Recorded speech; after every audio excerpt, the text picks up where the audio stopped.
Patrick! Is that for real? Hey everybody, welcome to the Comic Stab! Hey guys, what's going on? Thank you patiently for waiting patiently for waiting. Thank you for patiently waiting. That one. Obviously, we tried to film a watch party for the last episode of WandaVision, and my computer died, and then came back to life, and then YouTube died, and came back to life, and then died again. So this might be our first video on the channel. I don't know. Yeah, I'm just so bummed because that was some good content that we That lost. was fun. So what we're gonna do, obviously we tried recording our watch party for the finale. What we're gonna be doing instead, because it was such a big file and there were so many things that we wanted to do and it didn't work out, we're gonna be live streaming the watch parties for Falcon and Winter Soldier, I hope. We have 2 weeks to prepare, but we're hopefully gonna be live streaming with you guys if we hit the goals for YouTube to be able to do that. And so that way we can talk with you guys while the episode is going on. I think that'd be super cool. But because we didn't get to do that for the finale, this is what we're doing now. We're doing our top 5 favorite moments from the WandaVision series. We should come up on the spot with a title for top 5. There's something. What do we stand for? See what I'm saying? No. Because we're a comic stand. Oh yeah, but what does that have to do with top 5? Top 5 stances. Top 5 yoga stances. We'll think of a name. Let us know of a name you'd like for us to call it in the comments, maybe, for our top 5 thing. You guys scoot over, dude. I feel like I'm taking all your space, man. Can you scoot over a little bit more? Okay. Just a little bit more. Keep going. Yeah. Keep going. Okay, Keep going. for sure. Keep going. Yep. Open up that door. Just Keep going. walk out. All jokes aside, this is serious business, Jacob. We're here to tell you the best 5 moments. We have no idea. We each created a top 5 list. We have no idea what's on each other's lists. We haven't talked about it at all. Whose list is going to be better? I don't know. Are we wrong? We're never wrong. But if you guys disagree, unfortunately, you can let us know in the comments down below. Is there anything else? No, I'm just ready to do this. All right, do you want to go first or do you want me to go first? You go first. Okay. Yeah. My number 5, like I said, this is top 5 favorite moments from the entire series of WandaVision, start to finish, because I do think that's the end of WandaVision forever. Story's been told, and it was a great story. Season 2 wouldn't make any sense. So my number 5, I don't know if anyone else would have this on their list. Okay. But it is the creepy choking scene at the dinner from the first episode. Really? Yes, the Okay. reason this is my number 5 is mainly because it was the first instance of what this show is all about. Okay. You were going through that entire episode thinking it's just a sitcom, and then it was the creepiest feeling I've ever gotten watching, like, what I thought was a sitcom, when he started choking and it started slowly zooming in and it just felt so uneasy, and it was almost like they were glitching, and it was like the first instance of what we were going to see later. And seeing the progression of that and it getting worse and worse and worse until people like weren't moving in the Halloween episode, that was the first instance we got of that, and it really set the tone for the rest of the series, that this isn't just a sitcom like people thought it was going to be.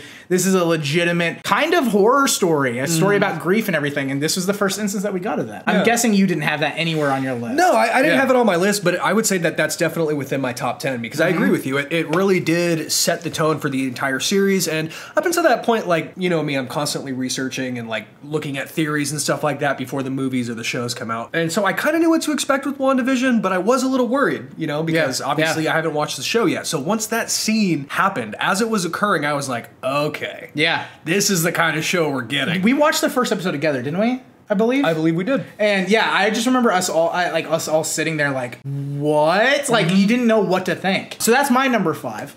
If you guys disagree with that, you're wrong. But I disagree with it. well, you're wrong, Jacob. It's okay.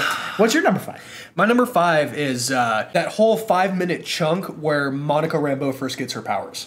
Where she's walking through that barrier. Yeah. First off, that scene gave me chills because it was so cool, and like how determined she was, that look on her face and her eyes turning blue, and then she pops out of that barrier. All the Monicas come together to one form, and she just crashes through. Yeah, she crashes through, and she comes out, and then you see her with her powers the first time, looking at all of the energy sources around her. I knew nothing about her character up until this point. Like, I knew that she was in Captain Marvel as a kid and all that kind of stuff, and I knew that she was going to get superpowers, but I knew nothing about her. So for me, that was a big surprise. Yeah. You know, you see her go up against Scarlet Witch. When she hits the ground. Yeah. You see it like absorb the energy. Yeah. That was so cool. I just really like Monica. I have been wanting more like strong female characters in Marvel.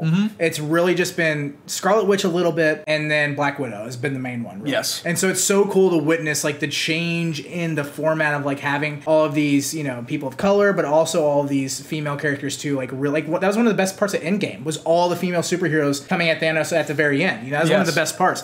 I completely agree. That was actually actually my number 6. So it almost cracked the top 5, but I had to put the dinner scene because I was Okay. like, I have a feeling he wouldn't have this. Okay. So that's why I did that. My number 4 is an amalgamation of a few different things. Hopefully you'll let me do this. But Okay. my number 4 is all of the themed intros that they did for the show, including Agatha All Along. One of the catchiest things that's ever come out of Marvel is Agatha All Along. But the way they took all of these old TV shows and really made their own version using Wanda and Vision, thematically through all these shows, Malcolm in the Middle, all of these things, was so cool to see. Always been a huge fan of like parody songs and people doing that kind of thing. I've written a few parody songs that I will never put on the internet because I'm too self-conscious. But I just love that type of creative thinking is able to take somebody else's work but also make it your own, mainly because I'm lazy. And so it was really cool to see Marvel do that with all like Bewitched and all of these different things. And every single week I found myself looking forward to what is the intro going to look like this time. Every single time. Now eventually they stopped doing them, but even like the Modern Family, which was kind of like the Office style with all the different names of Wanda, every single time it was so cool to see their spin on it. So that was my number 4. I really have to sneeze. Don't do it. Okay, I'm gonna move on. Hold on. Wait, this is like, it's right here. You know what That way, don't point at me! Okay, my let me recompose myself. This really threw me off. Okay, I'm sorry. That's so funny. Okay, my number 4. Yeah. Vision's line. Vision always has the best lines. He really does. Always has the best lines. He really does. But it was when he was comforting Wanda, and he said, in "What is Avengers, grief if not love persevering or persisting, whichever one persevering. he said." I forgot about that. That would have been in my top 5 too, and I forgot. It was so good because, you know, that was really one of those scenes that showed that, yes, he's the least human out of all of the other Avengers, but, like, in some respects, he's the most human. I think what makes him, the fact that he is the least human makes him the most human because he's able to see through all the bull crap that humans have. It just boils down to the most impactful lines every freaking time. Like the one you brought up many times about Age of Ultron, where, what is it? Nothing that lasts is beautiful. Or what is it?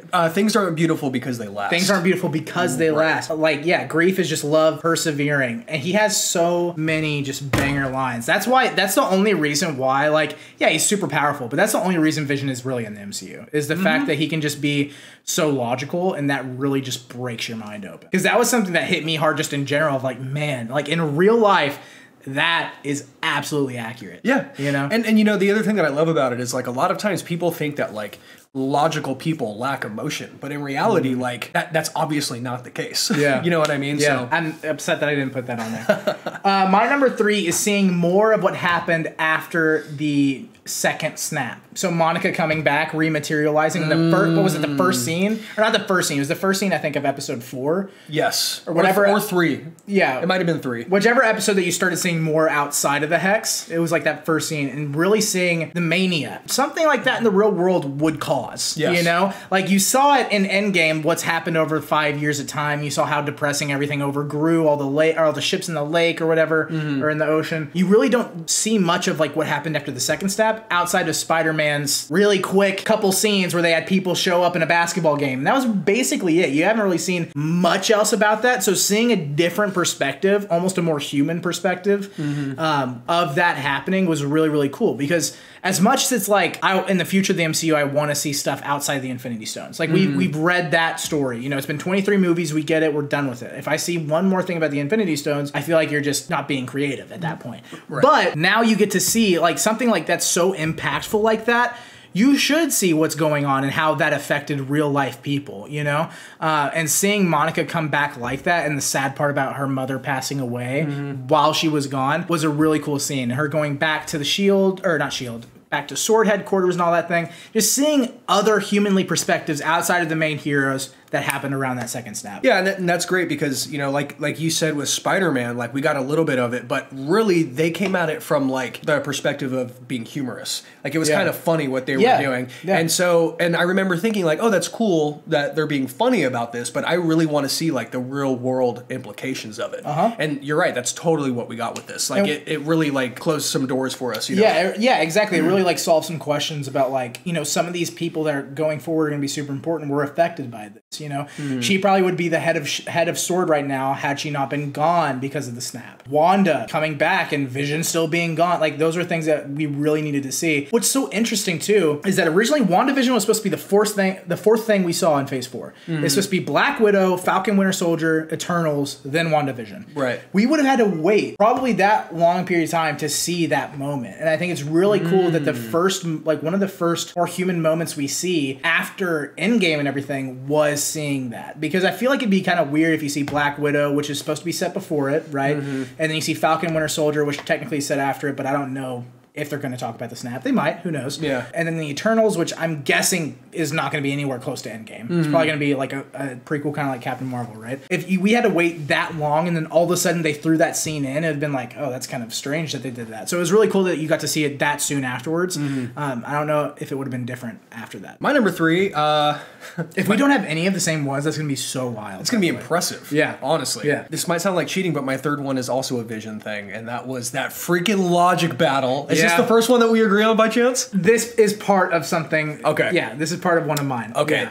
That logic battle. Now, obviously, I'm a little partial. You know this. I'm a huge philosophy nut. So once they started talking about the ship of Theseus, I perked up a little bit, and I was like, is Marvel really doing this? What I just loved about that is they really broke down, like, once again, what it means to be something. Yeah. You know? And I just love the example of the ship of Theseus because it basically made the other Vision realize that what makes something what it is the experiences that it goes through. What you want it to be and all those things, not just it. Exactly. You know? Yeah. Wanda's vision says something along the lines of, perhaps the ship of Theseus is the rot and the experiences that it went through, and also the fact that Theseus touches it and calls it his ship. I thought that was so brilliant. And I had beautiful. I'd never heard of that before, and that's like something that people can say, oh, it's a superhero movie, superhero shows, they don't have any depth to it. But like, that is something that is, like, again, the first Vision line that we talked about, those are things that legitimately have affected me as a real person in the outside world that I haven't been able to stop thinking about because it actually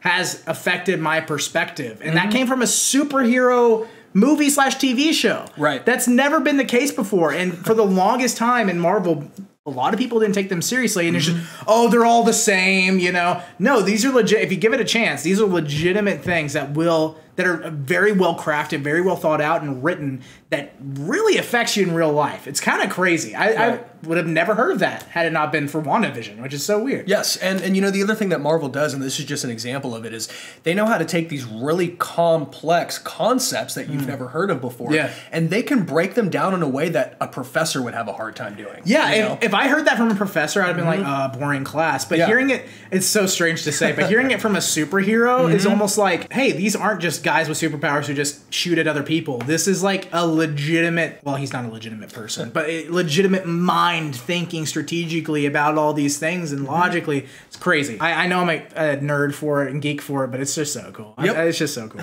All right, my number 2. This would be my number 1 had it ended differently, and I feel like our top 2 are going to be kind of similar. I don't know. We'll see. My number 2 is the Pietro reveal.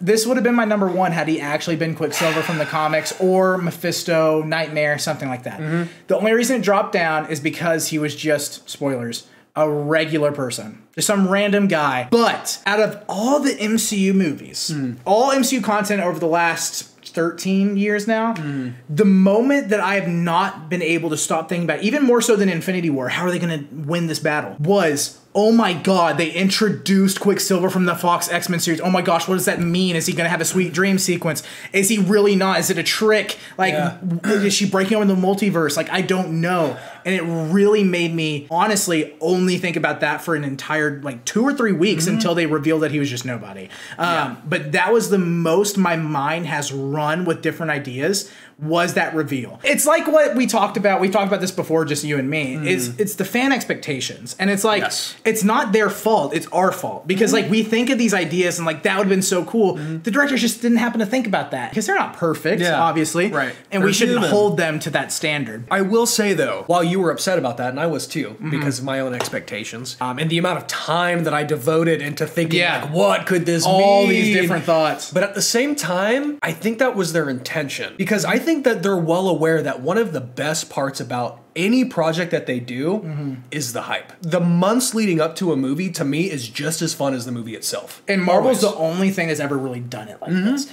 Like, it's really, like, no one gets this super jazzed about, like, the next Bourne movie or random things like that. Maybe, like, something like Harry Potter, because you grew up with it. But, like, this is the same kind of thing. We grew up with, like, all these comic books, and you grew up even with the MCU movies in general from 2008. They've done it so much better than any other franchise in history of cinema. And sometimes that makes the people watching trip and fall, but that's kind of part of the fun, because then you're like, it doesn't mean they're never going to bring in Mephisto. Right. And when they do, you should trust them that it's going to be freaking cool. Yeah. And we talked about this too, but had that actually been the X-Men Quicksilver and they brought in Doctor Strange at the end and the multiverse was breaking, the story about Wanda might not have been as impactful. Right. This is going to be really short to talk about, but my second favorite thing was very last episode, within like the last 10 minutes, it was Wanda coming to terms with her loss and everything that happened. And I can't remember exactly what she said, but Vision was like, if I'm not the real Vision, then what am I? Yeah. And then she just told him, like, you are the piece of the soul stone, the mind stone that lives within me. Yeah. And I was like,